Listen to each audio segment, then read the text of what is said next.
As HR professionals, we are responsible for managing the employee's life cycle from onboarding to offboarding. But while we are so busy supporting employees, how can we support ourselves? When our careers plateau, how can we boost our marketability and stay relevant? The answer? HR Certified. Whether you are new in your HR career or an experienced vet, HR Certified is here to support your HR career goals by helping you navigate the certification process. Why certify? Passing the certification exam gives you instant credibility, respect in the workplace, as you immediately apply new skills, making you better at what you do. Upward mobility, by enhancing your earnings potential and career autonomy. We offer on-demand and fast-track certification test preparation courses. At HR Certified, we fully embrace our role in bridging the gap between where you are and where you want to be.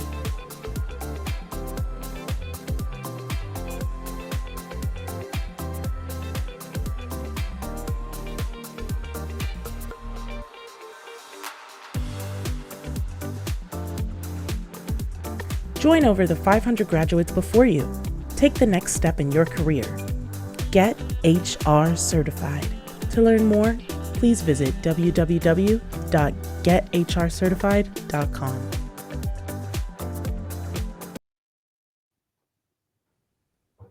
Welcome, everyone. Thank you for taking time out of your busy day. My name is Anthony P. Howard. I'm the founder and CEO of HR Certified. And as you saw from the previous plug, we unlock the potential in HR professionals through the power of certification, coaching, connections, and community. I am honored in that same vein of the vision of HR Certified and enablement and having this conversation. I actually see the comments blowing up and I love it. So as we're doing introductions here for our LinkedIn live meeting of getting down to what matters while DEI dominates the national conversation in human resources, I would like to introduce our panelists that's going to help guide our conversation today.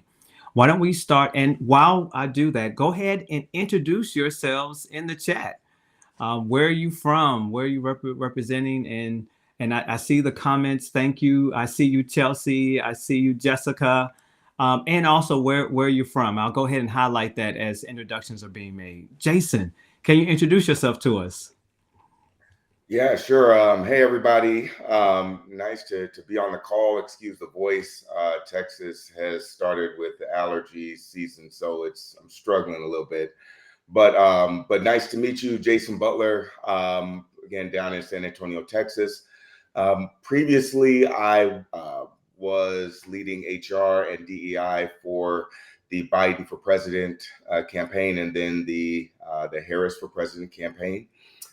Things didn't work out in November, but as you know, I look back at my career, about 20 years in HR and DEI. I've had a lot of great experiences, and want to share it with you. Want to share it with everybody that I can, because I think when we talk about people, that's really my passion. I'm originally from Chicago, so brothers with Anthony here. Town down here in Texas is different, but it's okay. But again, glad to be on this call, and we got a lot to talk about. Yeah, we do. Yes, I am from Chicago, but I live here in Atlanta. And then if anybody's looking to move to Atlanta, just know that we're full. I'm just kidding. You're welcome to come. John, go ahead and introduce yourself to us. So my name's John Starling, and I'm honored to be here with you, gentlemen.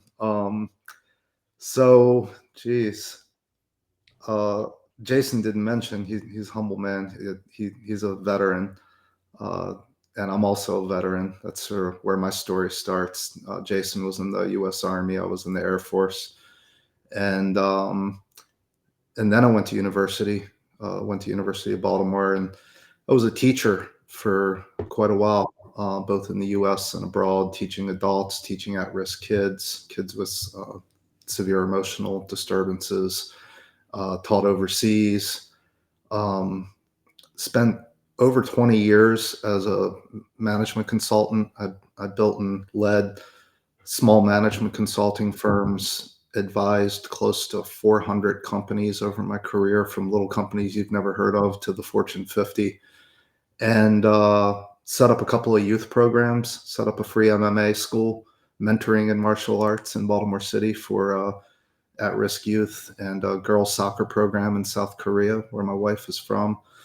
And then I got deep into coaching.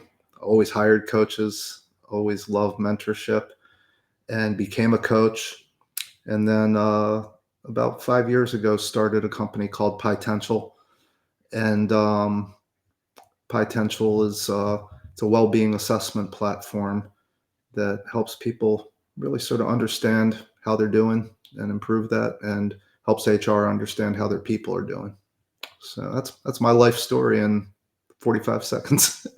Yeah, look, there are people from all over the country that are on our live stream now, from Arizona, Texas. I mean, from all over, Atlanta, Colorado, all over. And there's some comments, and I need to pause and also thank the both of you for your service to our country.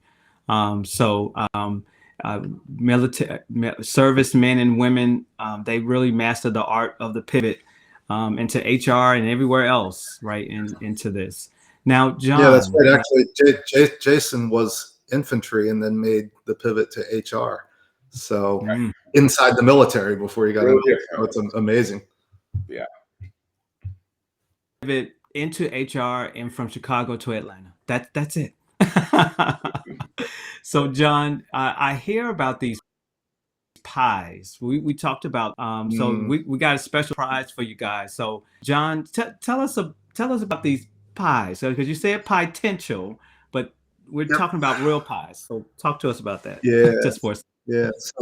So real quick, Potential got its name. What we did going back 5 some years ago, we reverse engineered Maslow's hierarchy of needs, right, into an online assessment, well-being assessment. And yeah, our argument was always, like a lot of people, that why does it have to be a hierarchy? These things are all in play. All 5 of the domains are in play all the time. So ergo Potential, right? And we have a special relationship with another veteran, U.S. Marine Corps veteran, my buddy Rodney Henry. He owns a company in Baltimore called Dangerously Delicious Pies. You might have seen him on the Food Network. He's quite a character. And Potential has made the pivot in the past year from being just a peace project. It's still free for any individual in the world, to working with NGOs and nonprofits and social workers around the world, to now as an HR tech tool. But we're still learning about the HR world. And Anthony and I were talking with Jason, that we want to do some one-on-one small groups with some of the attendees. So I was like, well, we'll put up some pies. So we will put up 10 of these amazing pies from Dangerously Delicious Pies for the first 10 people who are like, yeah, I want to help you figure this out, because I learned as a management consultant, the 3 hardest words to say in business is I don't know. And there's so much we don't know about the needs of HR people. And like we believe, just was one quick, for example, and then we'll get back to work. Like we're very, very clear, we think, on the relationship between holistic well-being, not workplace well-being, because where are you working? Where am I working? We work all over the place now, but between the well-being of the individuals, the well-being of the organization, and key KPIs like engagement, performance, and retention, right? That's our theory, but we want to vet that with some professionals. So if you're down for a pie talk, and just I don't know the technology, Anthony. Then maybe they can email you or something and send up smoke signals. But we're looking for some folks to talk pie with. Yeah. Yeah. I mean, so all this to say is that, and somebody said in the chat, delicious, that we're raffling off for those that provide feedback to us for today, and take up our challenge. So thank you for that, and we'll reintroduce it at the end. We even have somebody from New York. All right, so this is the topic at hand, everyone. Is that as we all know, DEI polarized, and as a result of that, we have to find ways to be able to, and other lenses to be able to meet people where they are.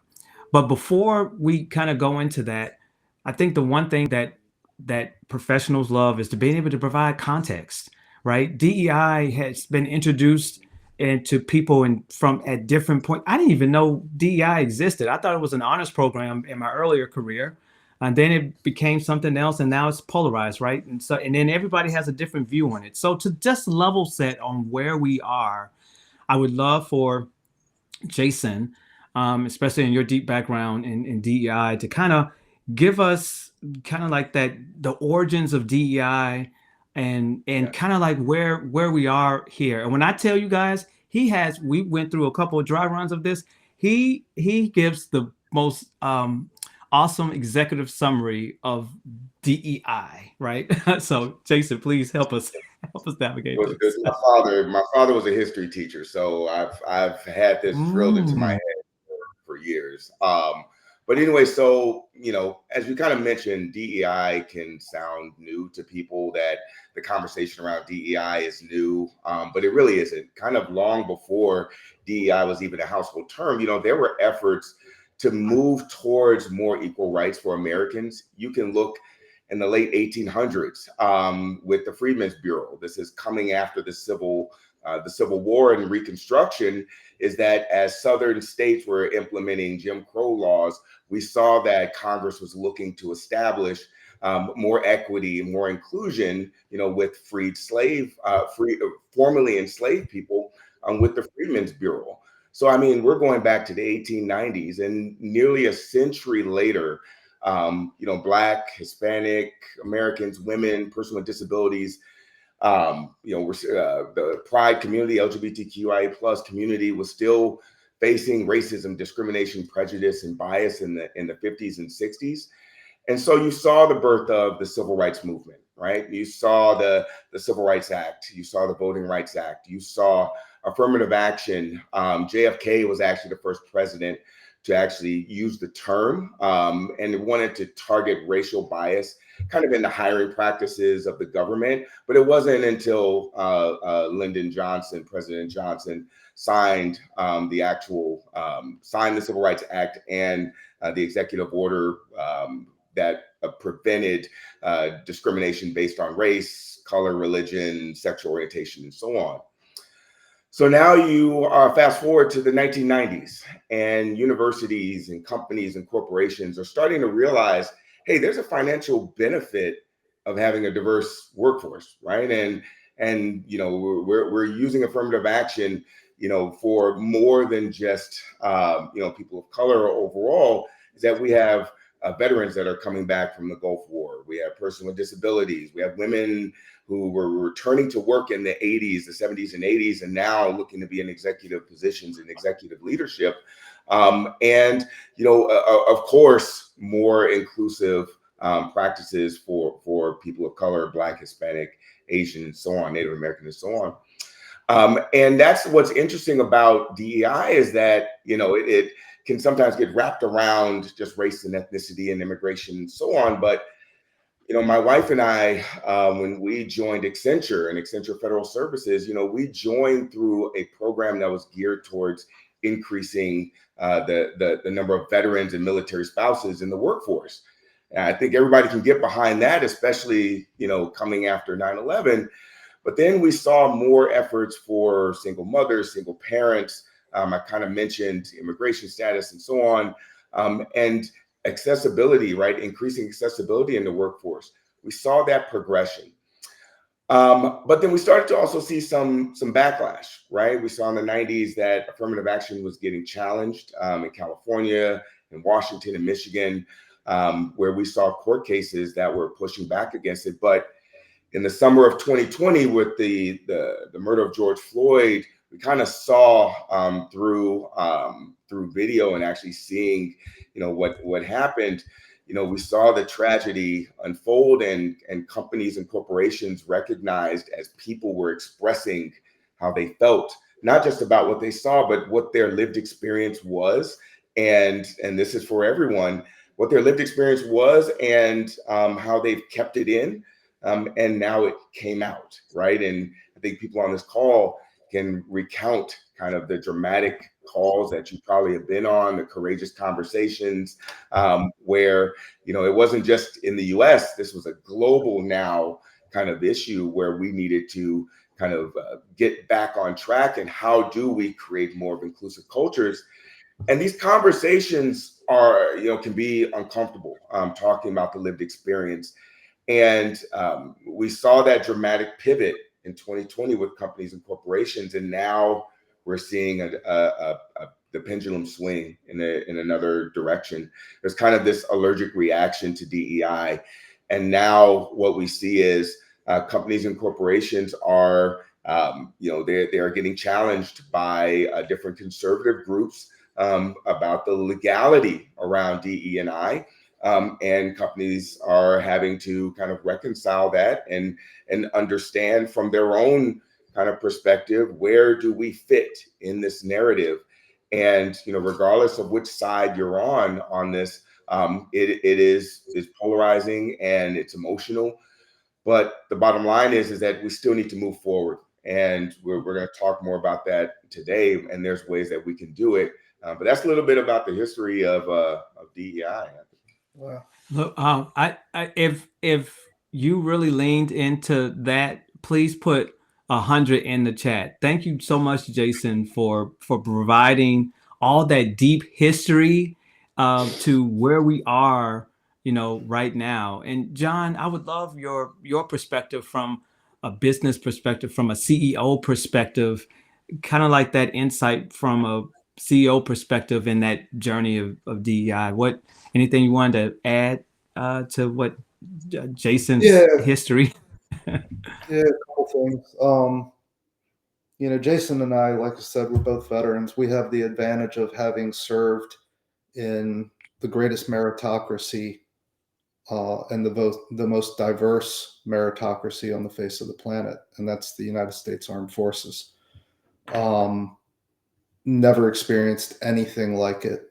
And if every company in America took on that disposition, that we're all here for the mission first, we wouldn't even have to have these conversations, right? Because it would just be like, all right, next person up, who's the best person for the job.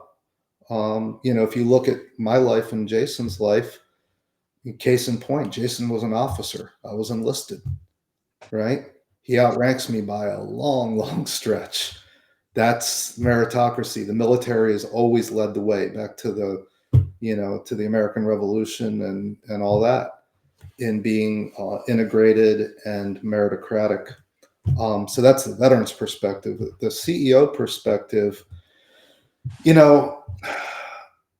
we should all be and I'm being facetious here, but we should all be so fortunate as to be a CEO that can take a position one way or another, right? Like, you got that much money, right? That many billions of dollars stacked up that you can be polarizing. The CEOs that I've worked with over my career when I was a consultant, they've got shareholders or family members, employees that they're beholden to. And they're mission focused, and they want the company to perform well, period. Right? So it really comes down to results. Now, what the history has shown is that diverse companies diverse teams do better. They outperform, right? Now, our founding fathers and mothers of the revolution and such, they knew this. Look on the money that's in your pocket. It says e pluribus unum. Out of many, one. And that sort of single-mindedness of getting the mission done within HR, bringing the resources to the humans that need them. That's what matters. Mm-hmm. And what we call it, there was a time that these programs existed in the military, for example, predating the business history, where DEI was not an acronym that was popularized. And it may pass. As it is written, this too shall pass. What's not going to change is that America is an incredibly diverse nation, and our strength is in our diversity. And all of us can do it better than one of us or one part of the strata. So, yeah, I think there's a lot of dogma going on both sides, and the best CEOs, they don't have time for that. Show me the data over dogma, right? Show me the data that tells me who's struggling on my team, who's struggling in my company, and then bring those resources that we have to those humans that are struggling, because we're all in the chain. And if somebody's link is getting weak for whatever reason, I need to know that so we can remedy that, so we can achieve the mission.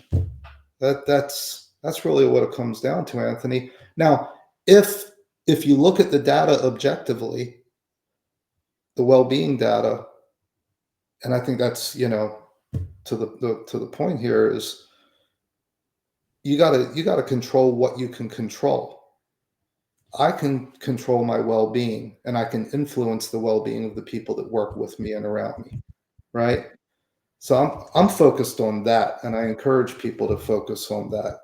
The rest, like I said, it's noise, and I think it's going to blow away and when it blows away, what you're going to find is that we're still a super diverse country that finds its strength in its diversity. I'll give you an exercise too, and here's an exercise that you can all take to your CEOs.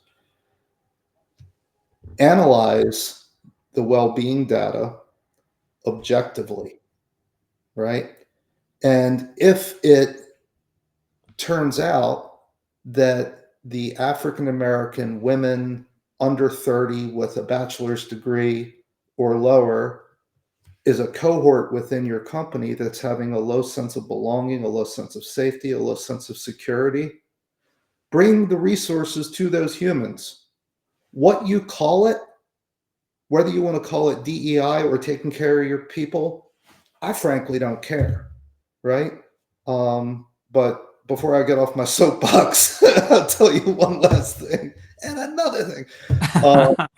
I'll tell you one last thing. When people talk to me about DEI, and I've got people in my life from all different strata, when they talk to me about DEI, and I can tell that they're talking about it pejoratively, like there's a little there,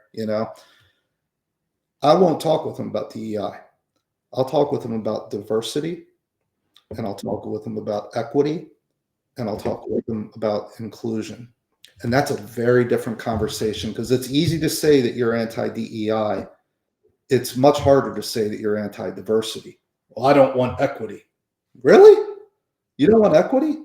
I don't want inclusion. Okay, so your kid comes home from school and nobody would sit with them at the lunch table, and they're all upset.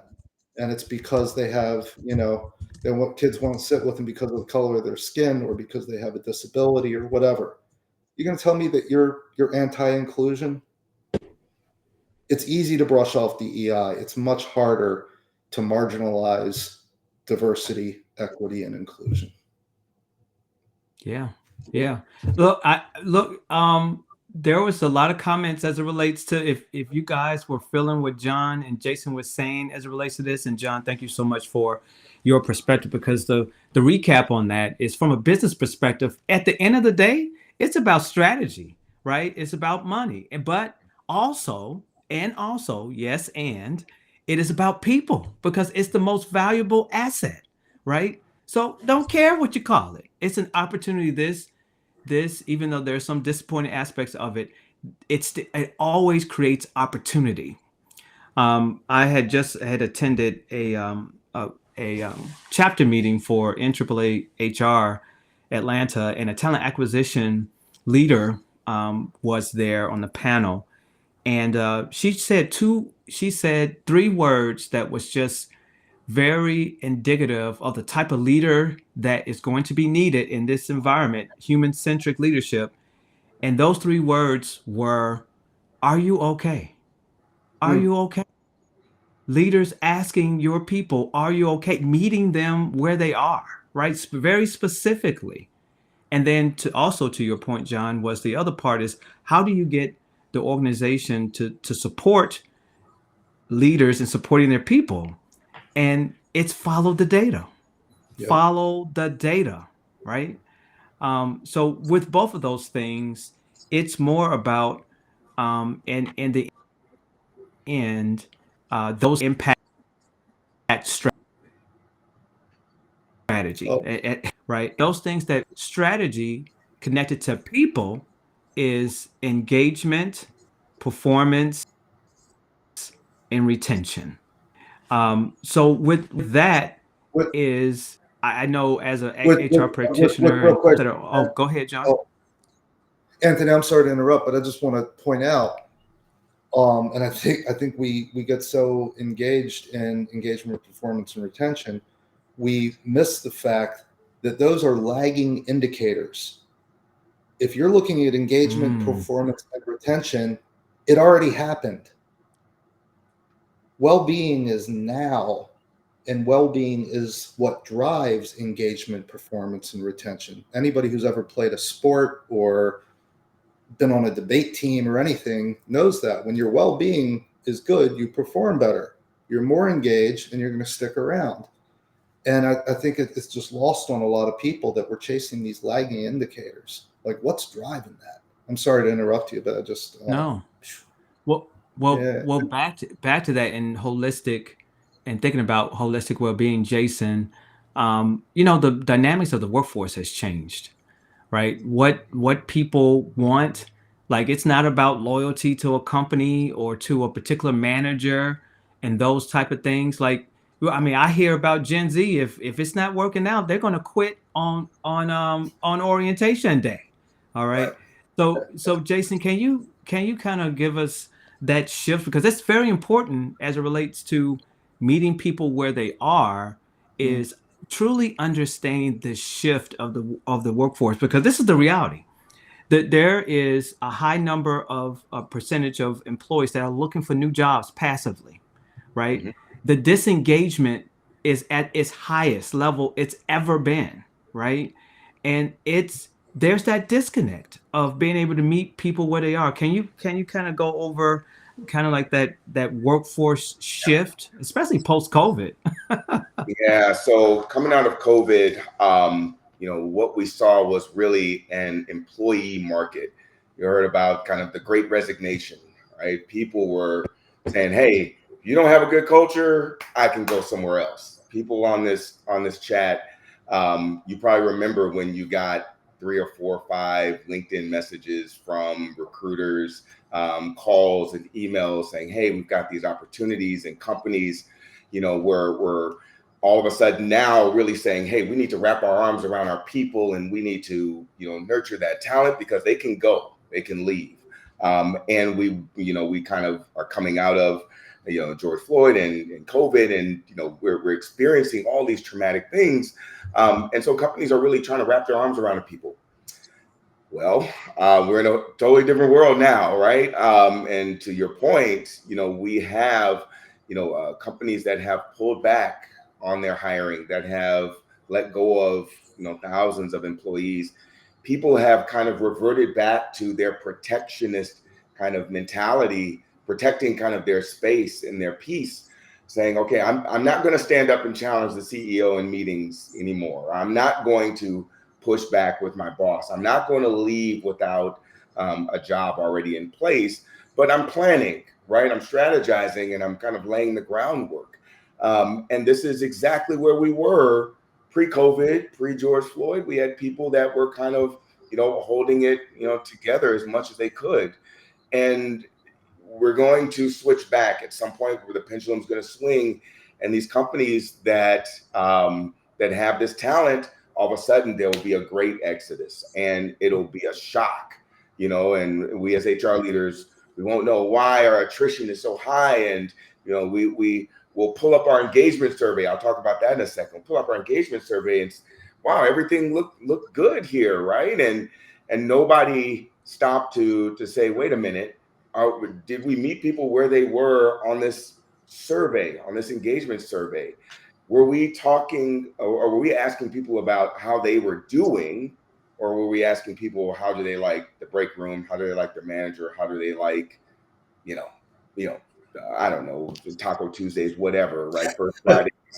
I'm personally all for Taco Tuesday, Jason. I am too, but if or the pizza, don't forget about the pizza. yeah. But Jason, what you're pointing out, Pratipa Kannan, who is our VP of marketing at Potential, she came to Vegas when we first started looking at HR and making that pivot to HR tech, and she came to the HR tech conference. And she took a lap, and to your point, she's so brilliant. She walked around, she talked to everybody. She came back to me. She said, John, these tools, these engagement tools, etc., they're all about the company. Right. They're not about the person. Right. And it was like from the mouths of babes, right? Like, oh yeah. Yeah. Oh yeah. And that's the thing, the old adage in business is that you can't manage what you don't measure. Mm-hmm. Well, we're not really measuring well-being. There's some things out there that measure workplace well-being. That's an outdated concept. That's, to me, a fallacy. What Anthony's refrain in the time I've known Anthony, the one refrain that he always comes back with is meet people where they are. If you've got a 20-person company, a 60-person company, and you're the CEO or the CHRO or the EIEIO or whatever, or you, the HR director, you can meet people where they are because they're all within reach, right? You got 600, you got 6,000, you got 60,000. How do you know where they are? And I'm talking about like an emotional index. Like, how are you doing? That's my first, when I was a coach, that's my first question. And as a CEO, that's my first question. How you doing? And let them, as the great author Susan Scott said in Fierce Conversations, let the silence do the hard work. How you doing? That's what we got to know. But a pulse survey about the company or about your coworkers or about your boss or about Taco Tuesday, which again, I'm all for Taco Tuesday. That ain't cutting it, man.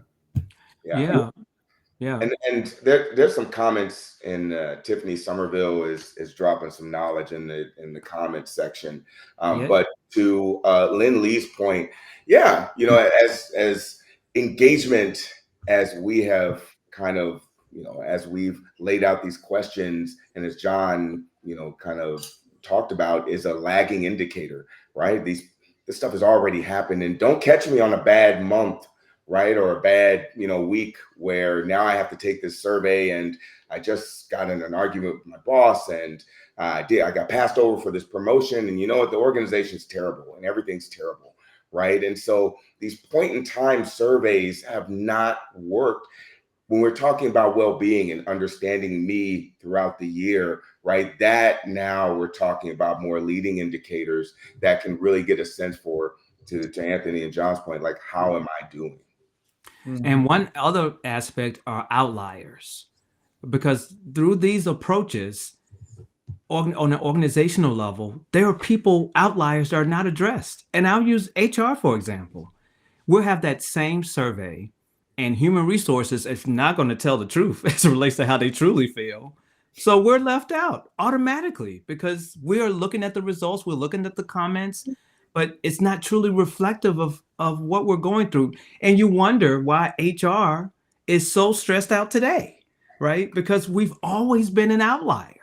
Yeah. Just imagine that in different pockets of your organization, that's not being addressed at all because they don't come up on the blip of and that matters in this in this reversal of of meeting people where they are, because everybody has different needs. An example that I also use is, let's say you know, hey, we put a gym up, and everybody's not going to use the gym. That's probably not everybody's need, right? How do you meet people where they are instead of, you know, throwing something on the wall and hoping that it sticks?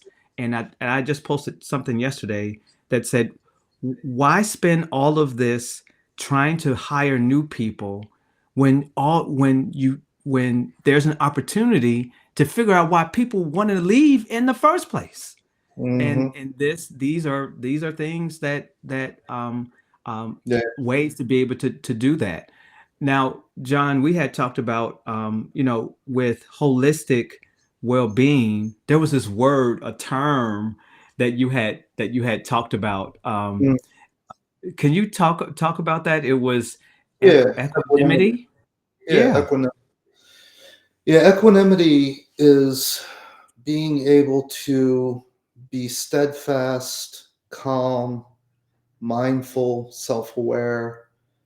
As my grandmother, who was a Baptist Sunday school teacher, she said, John Patrick, the good Lord gave you two ears and one mouth for a reason, right? Because I was all mouth, as you all can tell, and no ears. But it's keeping your composure and being able to operate from a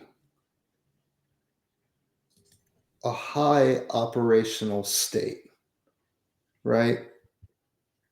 No matter what's going on. The best I can say, and again, it's just a common thing for Jason and I, common language, and it's being cool under fire, right? There's a reason why the US military is the best fighting force in the world. And it's the training, right? It's the composure that you can operate in a super high stress,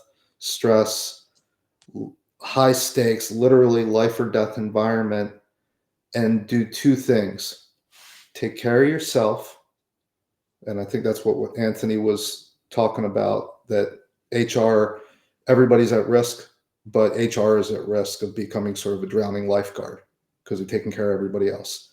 You got to take care of yourself and take care of your people, no matter what's going on. And it's a storm right now. I mean, and it's not just DEI, it's AI, it's the economy. It's trying to be a parent in these crazy times, right? Dealing with aging parents. I'm dealing with aging parents, and I have a daughter that just started college, right?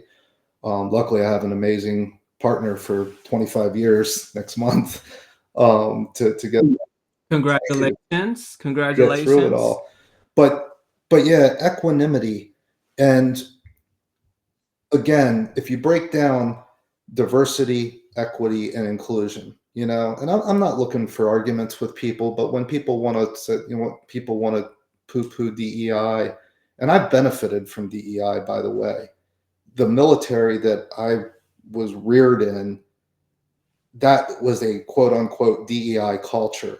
And I tell you, the things I learned from people like Jason, people who don't look like me, right, have served me my entire life. Everybody benefits from it. But somebody wants to argue DEI, let's talk about diversity, let's talk about equity, let's talk about inclusion. And if that still doesn't get you there, let's talk about equanimity. Because equanimity is at the individual level, but a high functioning organization has organizational equanimity. And I dare any CEO in America, no matter what their stripes, right, to sit there and tell me that they don't want organizational equanimity. The fact is, a tiny, tiny, tiny, tiny percentage of companies are venture funded by Silicon Valley and they can quote unquote move fast and break things. For the rest of the world, right, our companies do well when we have organizational equanimity. And you don't get that equanimity if you have structural inequities in the company, because that structural inequity festers, whether it's young Black folk or people with disabilities or people that look like me. You know, my stepdad was a teacher in Baltimore City. White guy from the county teaching in Baltimore City for 30 years, teaching industrial arts. DEI benefits him there, right? You've got to focus on the thing that you can control, your well-being and the well-being of your people. Take care of yourself, take care of your people, and they're going to take care of you, and they're going to take care of your bottom line, and they're going to take care of your top line. People always say, "Oh, we have a balance sheet issue. We got to take care of our balance sheet." You got to take care of your life balance sheet.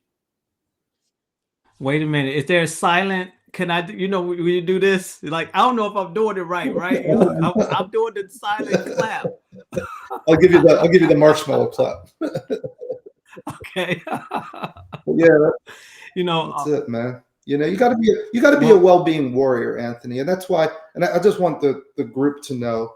And in full disclosure, Anthony and Jason are board members. Look at our board. We formed. I put it out to LinkedIn as a volunteer board position. In hours, I had 75 of the most amazing candidates you've ever seen from all over the world. I didn't choose you guys because of the color of your skin, nor did you choose me for the inverse, right? Chose you because you're the best. You guys are amazing, right? That's we don't have that such high concept of ourselves, but it translates that way out to the space, right? I get it, man. Yeah. Yeah. Well, Jason, I was hoping that you could briefly kind of talk about how do you apply that? How practically could you apply that, in the workplace?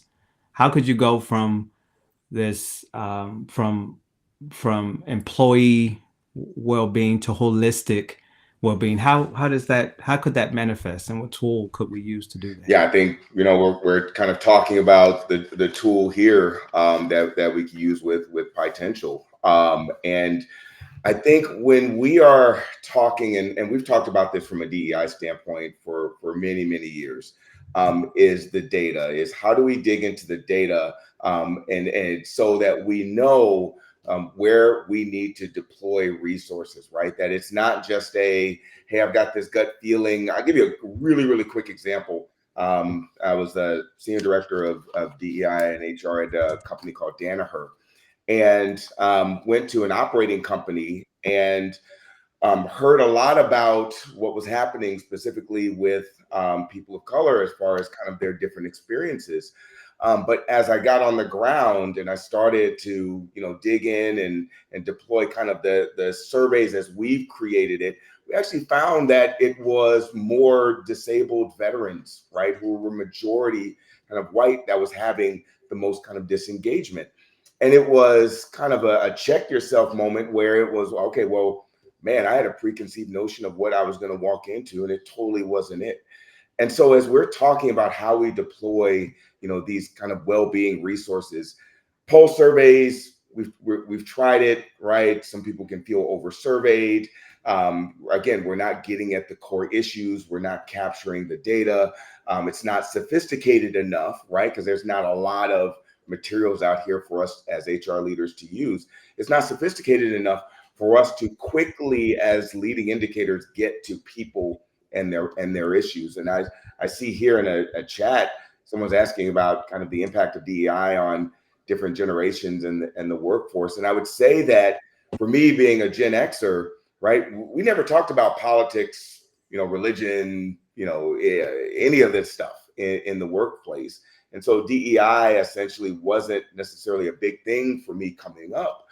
But for this workforce, it definitely is. And even if people are now kind of retreating back and not expressing it the same way, right? They're not going to express it on those surveys where you can see the data, where you can see what people are saying, right? There needs to be a real kind of systematic approach using a sophisticated tool to really be able to kind of deploy resources to people, to organizations, to teams in a meaningful way. And so I would say that would be the first thing, is there's if we're doing things the way that we've done it, now it's a very different workforce, and our workforce is going to continuously change. Our generations and their expectations are going to change. And we have to be ready to kind of adapt to that. So Jason, if I can, when I look at my daughter's generation, Gen Z versus me, Gen X, you and I had the benefit of the military. We got exposure to diversity that most people in our country don't get. But with Gen Z, my daughter's generation, this is just how they grew up. Yeah. Right? Mhm. I'll never forget one time when she was in like preschool or something.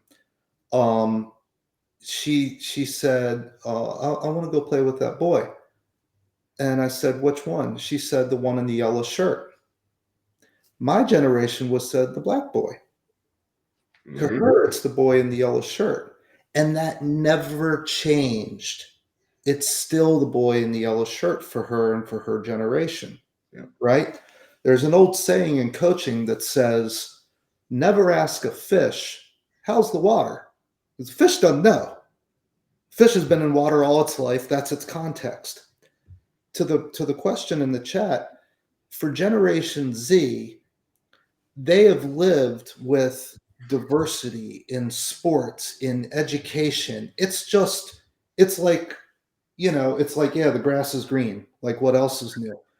But I can tell you that because of that, they want to protect it.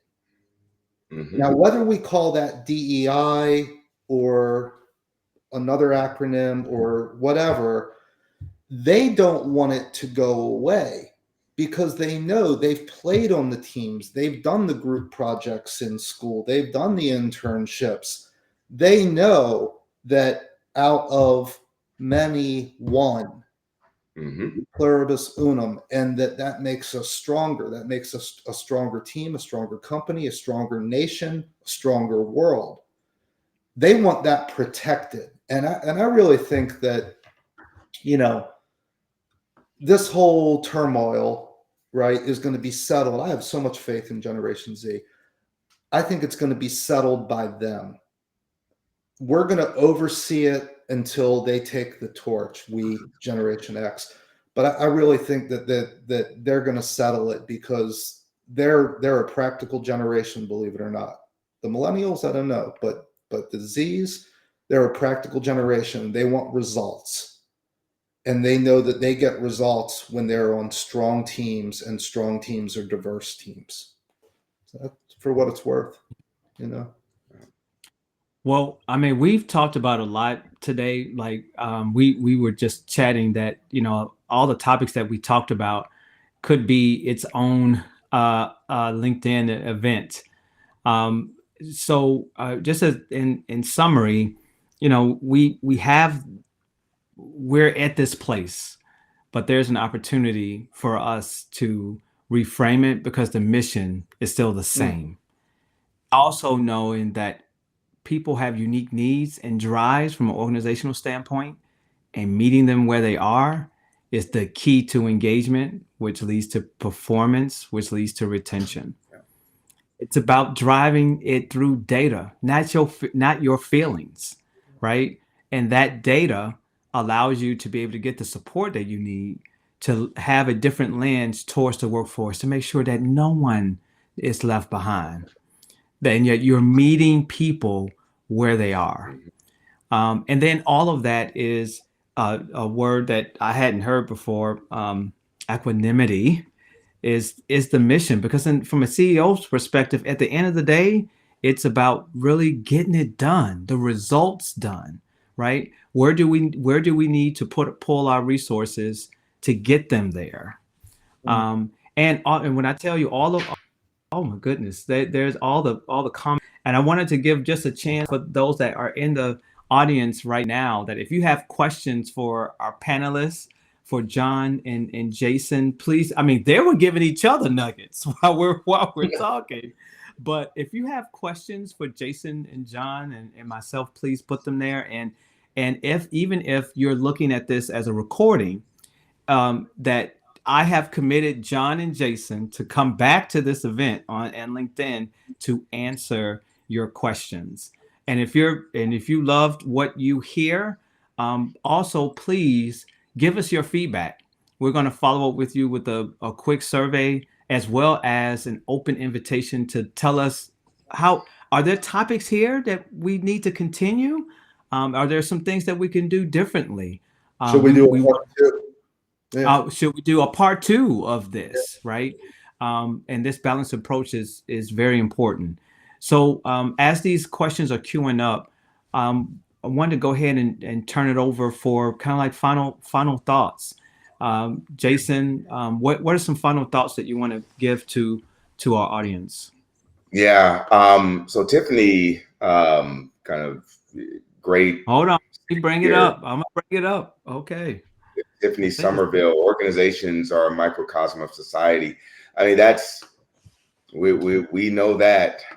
And what has happened is, our workforce used to be more expressive of our issues with what's happening in society, right? The last 3 to 5 years, whether it was, with COVID, whether it was with, wars overseas, what's been happening with different conflicts, both at home and abroad.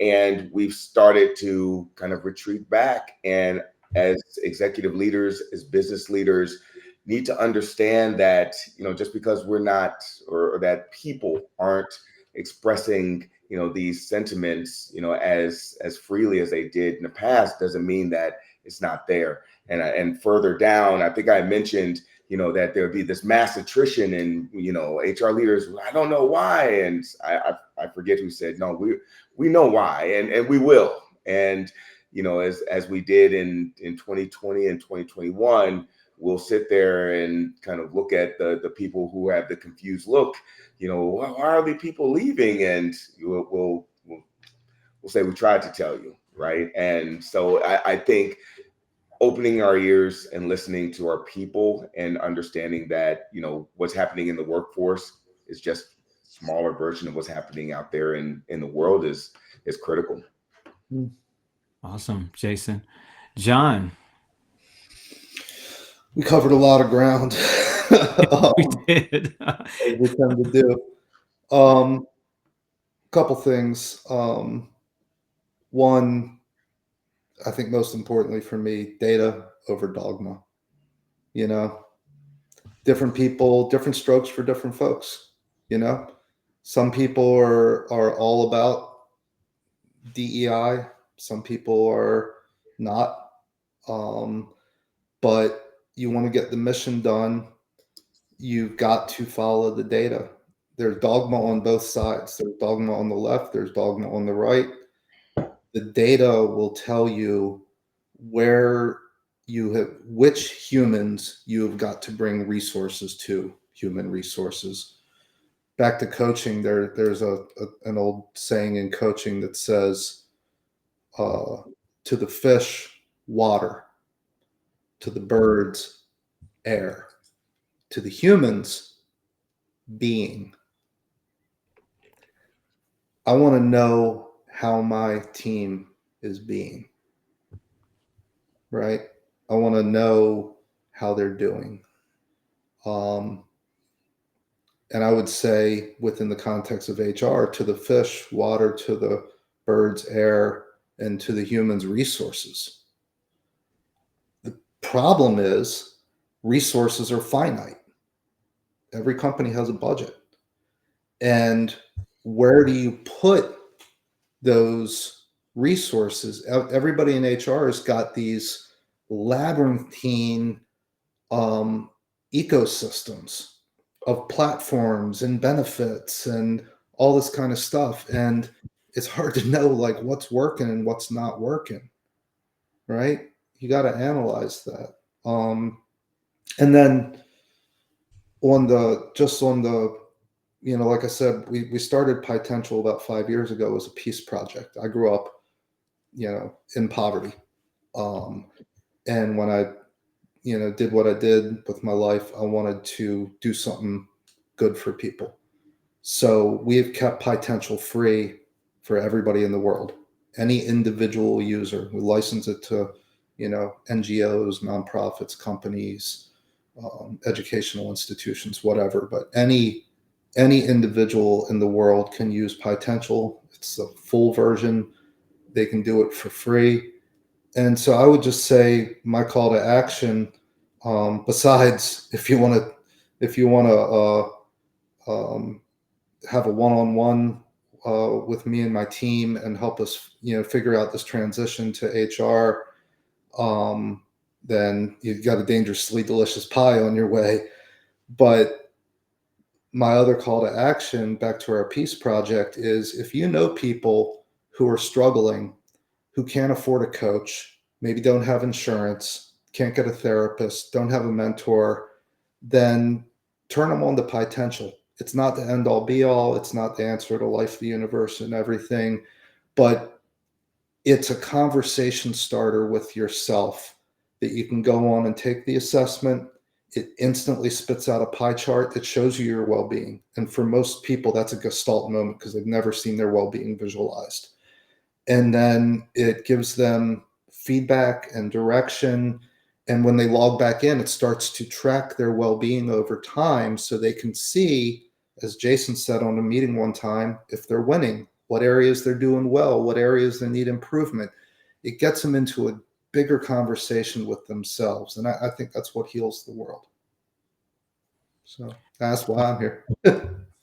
So many nuggets. And, as HR professionals, we don't recommend anybody. We don't refer nobody unless we believe it. Mm-hmm.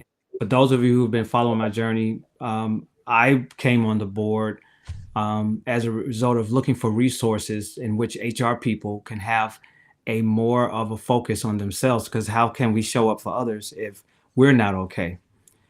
So that's really my call to action, is that that if take this opportunity, if you didn't do anything else, is to do a checkpoint on you, because you're Yes. needed, right, in order to be able to move us forward, especially in this country. We never had a break. After COVID, we went right into AI change management, right? So I challenge you all to do that, and you'll be in a better, even better position to help navigate our workplaces, our workforce, to the next chapter. Mm. So with that, look, we are not the ones that's going to go over on time. We're going to keep that honor to you. Please look out for a survey from us to give us feedback, and reach out to us if you have any questions. But we really do appreciate your time in joining us today. On behalf of John, Jason, HR Certified, and the team, and everyone else, enjoy the rest of your day, and we'll be in touch, everybody. Thank you for joining us. Thank you.